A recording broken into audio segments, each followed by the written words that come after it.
মার্কিন president Donald Trump দ্বিতীয় মেয়াদে ক্ষমতা গ্রহণের পর থেকে তার বিভিন্ন সিদ্ধান্তের কারণে তিক্ত সম্পর্ক তৈরি হয়েছে মুসলিম দেশগুলো, ফিলিস্তিন, ইরান সহ যুক্তরাষ্ট্রের প্রতিবেশী অনেক দেশের সঙ্গে। তবে এবার তার ক্ষমতার থাবা থেকে বাদ যায়নি যুক্তরাষ্ট্রের সাবেক পররাষ্ট্রমন্ত্রী হিলারি ক্লিন্টন এবং ভাইস প্রেসিডেন্ট কমলা হ্যারিসও। তাদের বিরুদ্ধেও কঠোর পদক্ষেপ গ্রহণ করেছেন ডোনাল্ড ট্রাম্প। কিন্তু তিনি কী ধরনের পদক্ষেপ গ্রহণ করেছেন, বিস্তারিত শিহাব ইসলামের ডেস্ক রিপোর্টে। মার্কিন প্রেসিডেন্ট ডোনাল্ড ট্রাম্প, সাবেক ভাইস প্রেসিডেন্ট কমলা হ্যারিস এবং সাবেক পররাষ্ট্রমন্ত্রী হিলারি ক্লিন্টন সহ একাধিক সাবেক কর্মকর্তার নিরাপত্তা ছাড়পত্র বাতিল করেছেন। গত ফেব্রুয়ারিতে ট্রাম্প বলেছিলেন তিনি জো বাইডেনের নিরাপত্তা ছাড়পত্র বাতিল করবেন। আজ সেই ঘোষণাটি বাস্তবায়ন করলেন তিনি।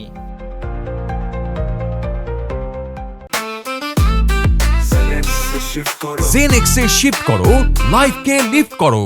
ব্রিটিশ সংবাদ মাধ্যম বিবিসি জানায়, ট্রাম্প তার সর্বশেষ ঘোষণায় বলেছেন বাইডেন এবং তার পরিবারের অন্যান্য সদস্যদেরও নিরাপত্তা ছাড়পত্র বাতিল করেছেন। প্রেসিডেন্ট ট্রাম্প দাবি করেছেন জাতীয় স্বার্থে নিম্নলিখিত ব্যক্তিদের রাষ্ট্রীয় গোপন তথ্যে প্রবেশ করার আর কোনো অধিকার নেই।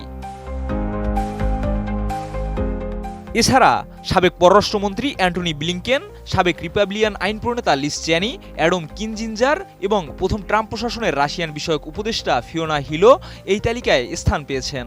ট্রাম্পের সিদ্ধান্তে আরও অন্তর্ভুক্ত হয়েছেন Jack Sullivan, Lisa Monaco, Mark Zaid, Norman Eisen, Letitia James, Alvin Bragg, Andrew Weissmann ও অ্যালেকজান্ডার বিন্থম্যান।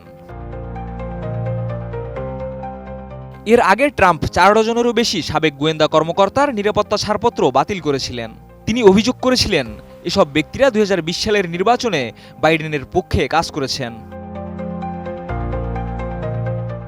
সাধারণত সাবেক প্রেসিডেন্ট এবং শীর্ষ নিরাপত্তা কর্মকর্তারা নিরাপত্তা ছাড়পত্র রাখার অগ্রাধিকার পান। তবে ট্রাম্পের এই সিদ্ধান্ত সংশ্লিষ্ট কর্মকর্তাদের জন্য একটি অস্বস্তিকর পরিস্থিতির সৃষ্টি করেছে। মনে করা হচ্ছে এই পদক্ষেপের মাধ্যমে ট্রাম্প এবং বাইডেনের মধ্যে পার্থক্য আরও স্পষ্ট হয়ে উঠবে।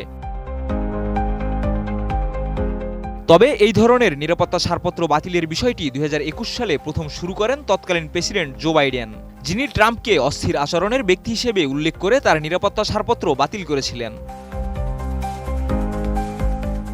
কিন্তু এই সিদ্ধান্তের পরিণতি কি হবে এবং এটি কি ট্রাম্পের রাজনৈতিক অবস্থানকে আরও শক্তিশালী করবে নাকি নতুন বিতর্কের জন্ম দেবে তা এখনও স্পষ্ট না। শিহাব ইসলাম, এটিএন নিউজ।